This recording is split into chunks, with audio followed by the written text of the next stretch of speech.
blowing on the high-pressure front like the torrential typhoons that batter the Asian continent in the monsoon season. It's DIA, or Dudes in Asia. What up, Dude Maniacs? As always, this is David Hayter. And this is David Wade, a.k.a. Nuke Dog, the Nugulator.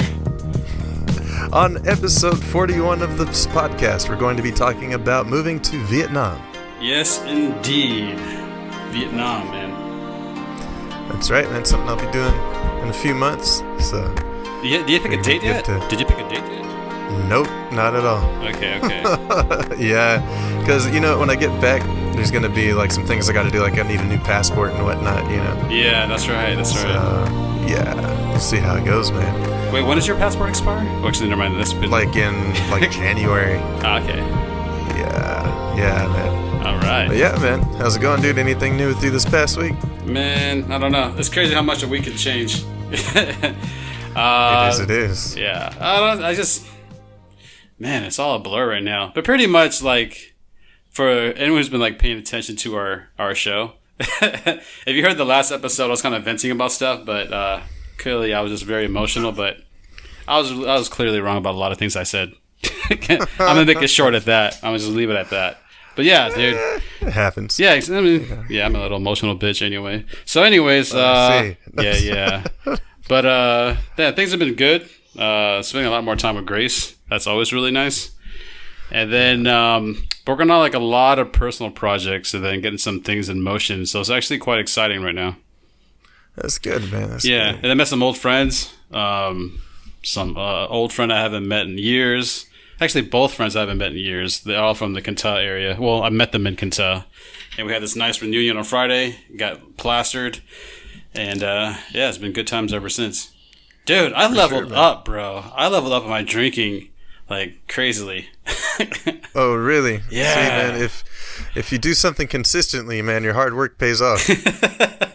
It wasn't consistency, bro. It was seriously just like that one trip to Kinta I told you about with Anjung and VC. Just ever since that one night, I just handled my alcohol okay, cool. Because I was 9 beers deep on Friday. I was just dude, let's get some more. But everyone tapped out. Well, I don't know, man. Well, you know what they say too, though. Oh yeah, Grace is joining us today too. Grace is a minor co-host today, right? Yeah. Yeah. But I've heard too that with alcohol tolerance, a lot of it is based on your muscle mass. So if you've increased more muscle mass than in previous years, that might be a part of it as well. It's possible. Yeah. What's new with you, bro? Yeah, same stuff, man. Getting ready for my exit from Japan. Mm-hmm. It's just a pain, man. Throwing stuff out in Japan is pain in the ass, But I mean, it's for good reasons, though, right? Yeah, the way I kind of look at it is in America, you would throw the stuff out, and then they pay people to sort it. You know what I mean? Yeah. But then in Japan, it's they don't pay people to sort the trash. Everyone just sorts their own trash. Mm-hmm. Yeah. So I feel I don't know, man. I think part of it too is the fact that they don't let us get a car out here. Yeah. And so, if we have something big to, haul away, it's, just a bitch, dude, Mm-hmm. So, after we record this show, I'm about to link up with one of my friends that has, a van, and, we're just going to go sell a gang of stuff, Yeah. Are there, thrift stores out there? This is basically what it is. It's a recycle shop, okay. And they don't really take donations. If they're going to sell it, they buy it from you.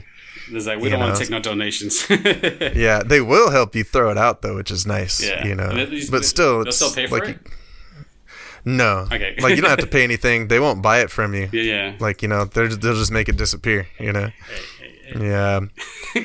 Yeah. And then that's cool, man. Yeah, I got my last day of teaching will actually be Wednesday, and then I'm out of my apartment on Friday, Mm-hmm. And then I'll just be when does the trip on start? The road. Next Monday.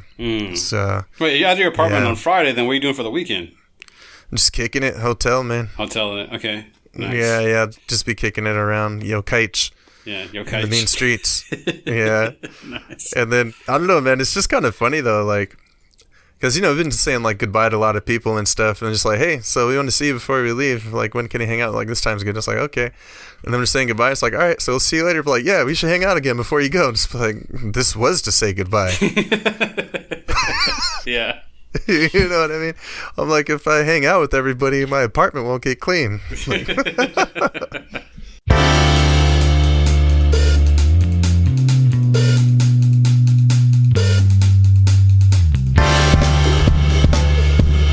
For today's episode, we're going to give a little how-to move to Vietnam stuff that you need to know about, right? Yeah, that's right, man. I'll be heading out there soon, so yeah. Figured it's kind of like two birds with one stone. You could tell me what's happening. Exactly. So I think obviously the biggest thing you got to focus on first is the visa. Yeah, like, what's the visa situation, man. Right? There are obviously various visa situations that people can get themselves into. For example, when I first came out here, because I have a Vietnamese bloodline, I was able to get a 5-year visa. However, I still needed to renew my visa like every 3 or 6 months. So I had to either leave the country and come back and get it restamped so I could stay another 3 to 6 months. When I first came to Vietnam, it was 3 months, and then eventually they extended it to 6 months. I think for you, being a particular foreigner, I think you have a visa option of like 1 month to like 3 months, right? Yeah, well, actually, I was looking into it, and things are like a little different depending on the country that you're from. Oh, okay. Yeah, like I was looking, dude, I can actually get up to a 1-year business visa. Which I highly recommend for you since you're going to be here for more than like a few months anyway, so. Yeah, that's what I was leaning towards, but yeah, most of them I saw was about like 1 to 3 months, you know? Yeah, that's like mostly for tourism though, right? So you can't exactly work here if you wanted to like just like, you know. I mean, you can, but if you want to do everything on the legal standpoint, it's best to just do that, you know, like a business visa or a work visa. Yeah, and the thing too is like for the business visa for 1 year, like that's only available to American passport holders. Really? How much does it cost? Yeah. You know, it depends because this one is like visa on arrival. Mm-hmm. And like, you know, the stamping fee will always be the same, you know? So like like I've done visa on arrival the past few times I've gone out to Vietnam. Mm-hmm. And so basically it's like you go to a website, you tell them that you want a visa, and then the website has their own fee. And depending on the website, the fee is different, you know? So I did like some research, and like some are like super cheap and others cost a lot more, you know? So I think the cheapest I've found a 1-year business visa for a U.S. passport holder, like the fee from the company I want to say was like $200 bucks. Okay, that's not too bad. Yeah, and then the stamping fee is like $135. Okay. And then on another website, I saw the 1-year business visa for Americans. It was like $550. Yeah. You know? Yeah, not surprised. Yeah, so it's kind of all over the place, you know? Yeah, people trying to get their cut. Yeah, but something else I recommend too, or at least something that I did, is a lot of the visa on arrival places, they have like a fast track option, you know? Yeah. And it's like you pay like $15 or $25 and like somebody meets you there at the airport, and like they take all your documents and go to immigration, and like they just cut to the front of the line and put your stuff in, and they come back and give it to you, you know? Yeah. So I feel like, I don't know, for me, man, it's just like a little bit safer, you know? Mm-hmm. It's like if there's any issues, I'm sure this guy can handle it or something, you know? Like he's from the company. It's not like I just show up here with these papers and you're on your own, you know what I mean? Yeah. Yeah, so that's definitely worth like $15, dude. Yeah. I don't know if I told you about the last time, though. It was funny because, you know, we got that kind of fast track deal thing, you know, like me and my girl. And the guy went and dropped off the papers, came back, got our visas. And he's like, all right, go ahead and stand in line, you know. And then we're standing in the lines. The lines are like super long. And this dude came up to me. He's like, nah, that's not right, man. Come with me. It's like, all right. And so we went with him and went all the way like to the far side where they're handling like special like cases or whatever, you know. Yeah. And there's like this mom like waiting with her daughter. And then the guy at the window's like, next. And then that dude's like, nope, hold up. These two are coming through. You guys wait. So I was like, damn. You know, just cut in front of a mom and her daughter. Yeah, it was nuts, man. That's Vietnam for you, man. Yeah, you know, you pay a little bit extra, you get some extra, you know? Yeah, pretty much. Yeah. So after you do the whole visa thing, once that's kind of cleared and why you're staying, how long you're staying, then obviously probably the next thing you want to do is look for a place to stay, right? Yeah.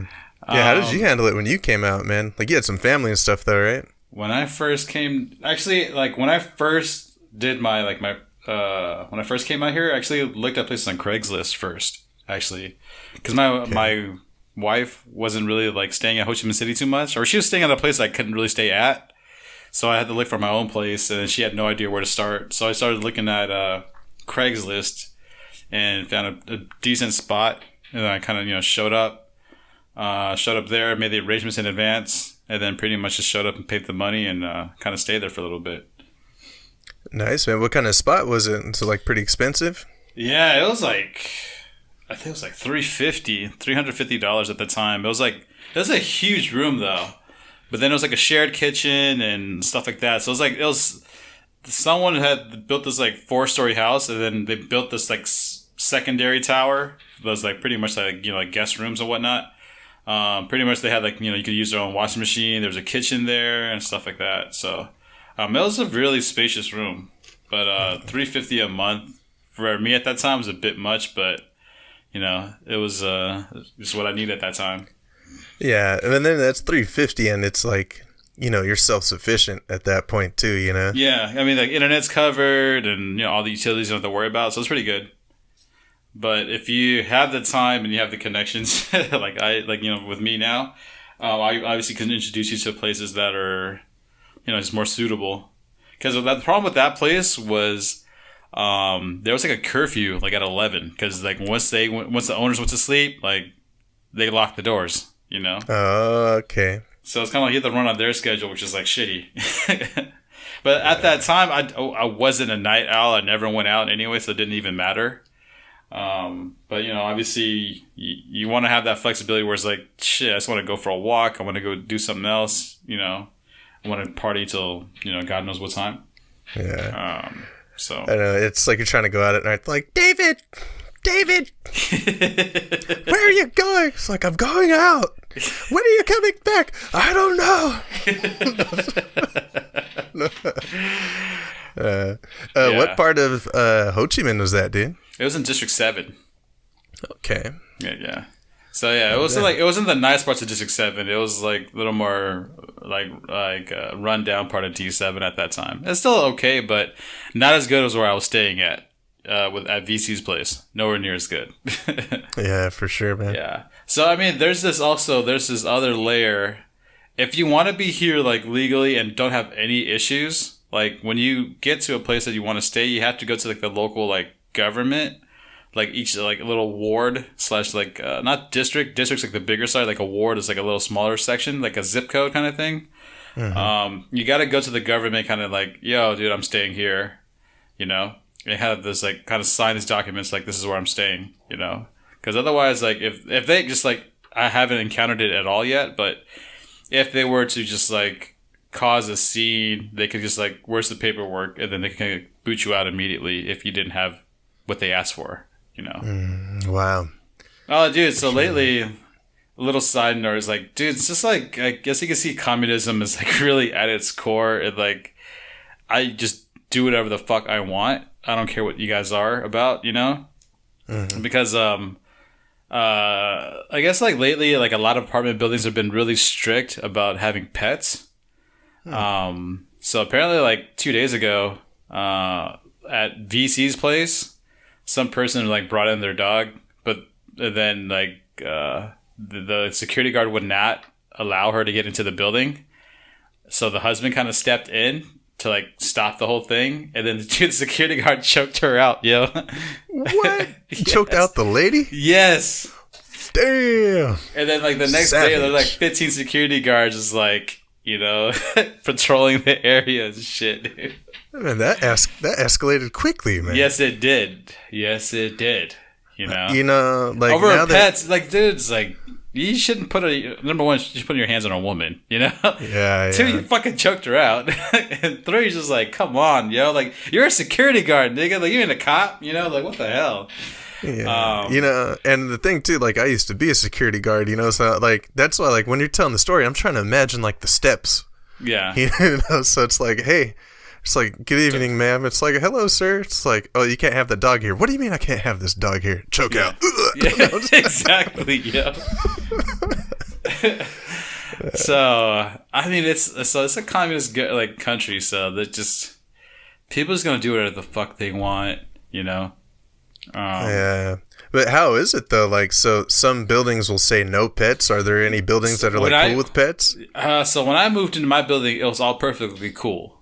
But then I guess like people raised enough issues, and then we had a vote, and I voted okay. I don't care, you know, like that's your own issue, you know. But some people just don't want that shit around, you know. And then eventually, majority won. And people voted no, but there's like, as long as you have a pet that's like undersized and, you know, blah, blah, blah, you take care of it, has all of its like, you know, immunization shots and whatnot, then it was okay. But then people still complained anyway. And then, so pretty much come to the point where if you still have a pet after they have warned you a couple of times, they're just going to cut off your water. Holy crap. Yeah. I'm pretty sure that's like a violation of your UN human rights. It's Vietnam, buddy. So yeah, VC's building's the same thing. After enough time, they're just gonna cut you out, cut your water out. You know, but it's like you kind of. That's only if like, you have a dog, is obvious because you have to walk your dog. You know, but you have a cat. It's like, you know, if the cat is just like a house cat, then they have no idea what's going on. You know.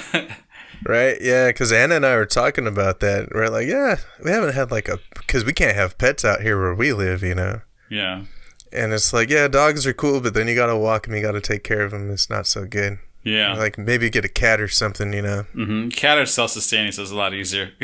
Yeah. Good to know, though, man. Yeah.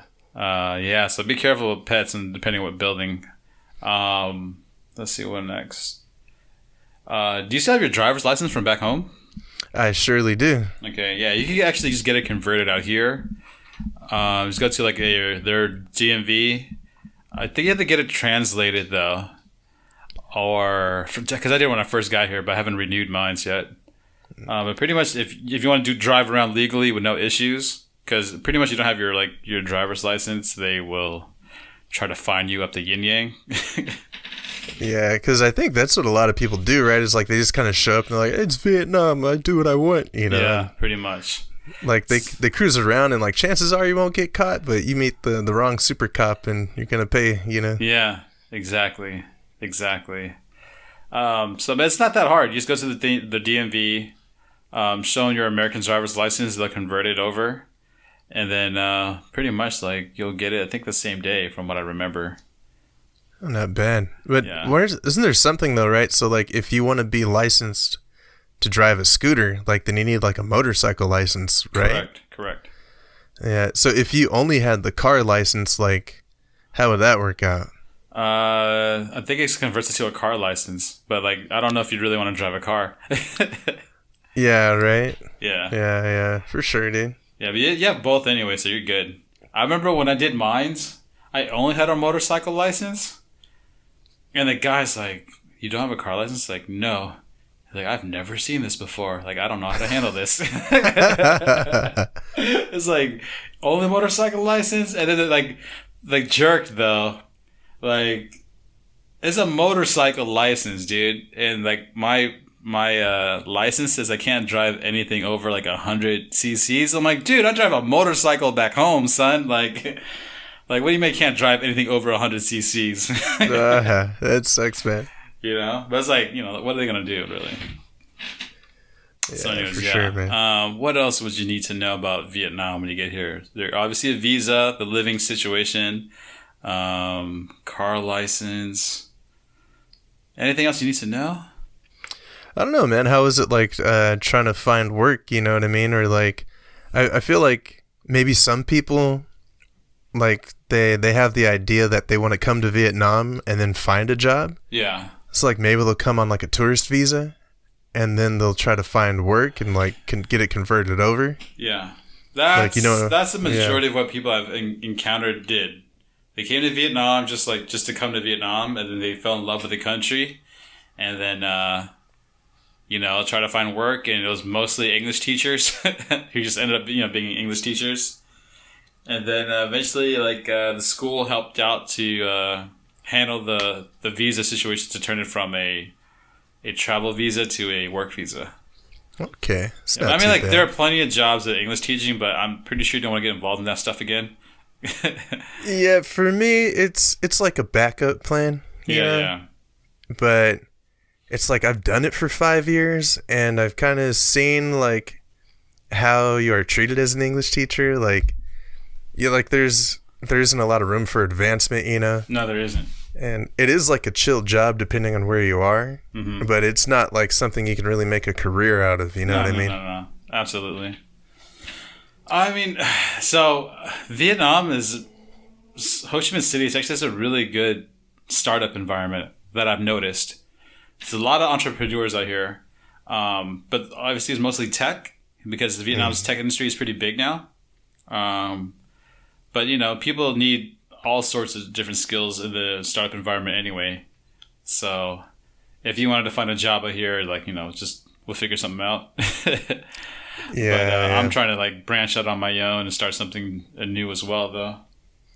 For sure, man. So, like, for somebody who didn't want to teach English, that like doesn't have a good job already lined up when they go out there, like maybe it'd just be easier for them to just kind of show up and network, like head to a co-working spot exactly. or something. Right? Go to co-working spaces. You could encounter so many people who have like, you know, their startup ideas, a two-man army. They're always looking for help, you know, always looking for help, always looking for the right person. So yeah, that's probably the best way to get a good job that you want to be dealing with. Otherwise, if you go to like Vietnam Works or like those websites that offer jobs, most likely be kind of thrown into a traditional environment, which, you know, it's like slavery anyway. No different from back home. Yeah. So it's like, yeah, it just depends on what kind of environment you're looking for. But obviously, I think most people don't want to be in that traditional hierarchy system. Yeah. So I had another question, man. Like, because I feel like, you know, every country kind of has this, but like, are there any kind of like scams or things to look out for when it comes to like apartments or like buying scooters? You know, like people that might F over the newbie. You know what I mean? I've heard quite a few issues about. Pretty much, it's if you're not doing enough research in terms of the apartment stuff, you could get completely overpriced. But obviously, also get some like inside connects in terms of people who know that in like that area. Because some areas it's like it's cheap, but it might get flooded a lot, or there's just like, you know, risk of this or risk of that, depending on like the safety of the area. Definitely take your time to just like scope out the area at different times of the day to see what the vibe is like. Okay. But there's definitely like I've seen people try to flip an apartment that costs like nothing more than like $1,200 a month and try to like rent it out to like exclusively to foreigners for like $5,000. Oh my goodness, that is a fantastic scam. Exactly. It was like if someone's dumb enough to do that, then I have no idea what to say. You know. Yeah, because I was kind of like looking around at some of these like websites and stuff, you know, like different apartments, and I was like, this seems too cheap, man. I don't trust it, you know. But like most renting is pretty cheap in Vietnam, though. Like surprisingly cheap. Like VC has this huge. He has a 3-bedroom place, a huge kitchen, and like a huge patio area. I think his rent's only like $1,200 a month. Not bad. Exactly. So rent's not that bad out here. So it might be like, I mean, what kind of pricing were you looking at so far? Yeah, I think we're talking about it before. It was like, Like a the two-bedroom. 2-bedroom in D7 for like $350 a month or $450. I don't remember, man, but it was super cheap. That is super cheap. I think we kind of broke it down on why. It was like it was an old building. It looks like one of those like the projects type of thing. Yeah, for sure, man. Yeah. So if you want a place like mine's like you've been to my place. It's like a 2-bedroom spot, about like 83 square meters. If you were to rent it, it would be probably around like 900 to 1,000 a month. And then my place actually has like a gym, a swimming pool, and things like that. So it's not too bad. Yeah. Yeah, because I kept seeing on like some of those websites they call like serviced apartments, you know. Mm-hmm. Yeah. So is that what they mean? Like you get like security and like it's all furnished and stuff like that? It's almost like it's pretty much like hotel living, yo. They'll like clean up your house and whatnot too. Wow, really? How often? I was just pretty sure you work it out with them. It might be like 2-3 times a week. Not bad. Yeah. So that's nice. That'll be nice though. Service department just to clean up for you, man. Yeah, because, like, I was talking to my girl about it, and we're just like, we'll get out there and, like, maybe go to stay in a hotel for a little while. Yeah. Or if we see, like, a place you like now, I'm sure a lot of those popular buildings all have, like, Airbnbs in them, Yeah. So, like, you could just stay there for, like, a couple of weeks, like, in an Airbnb, see how you like it before you sign a lease or something, Yeah. Yeah. I think it's like there's a lot of options. They're building high rises galore right now.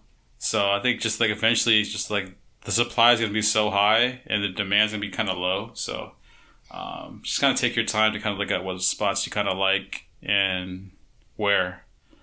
I obviously, like, do not stay in D1, man. Just get a little bit outside of that city, man. Outside of the main area.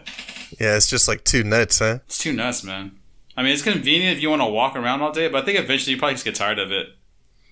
I think it's just like maybe stay there for like a month or two. Because it's like you're just right in the middle of it. You can go downstairs and just like, scope it out for a little bit. But I think eventually over time, you want to drift away from it because like you either deal with that traffic every day kind of stuff, Yeah, I hear you, man. Yeah. Then it's just madness. So I like where I'm at. That pretty much covers it, right? Living, driving, work. I think so.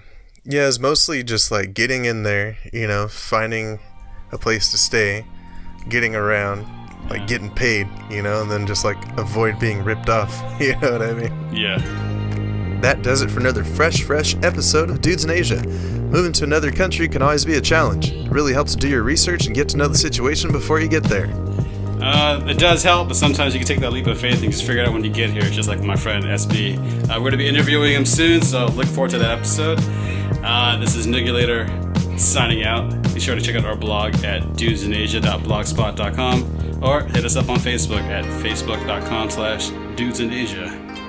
If you want to follow me on Twitter, search for @DavidHater. That's @DavidHater. Peace out. Peace out. Say goodbye, Grace. Nope. Okay. Later, everyone.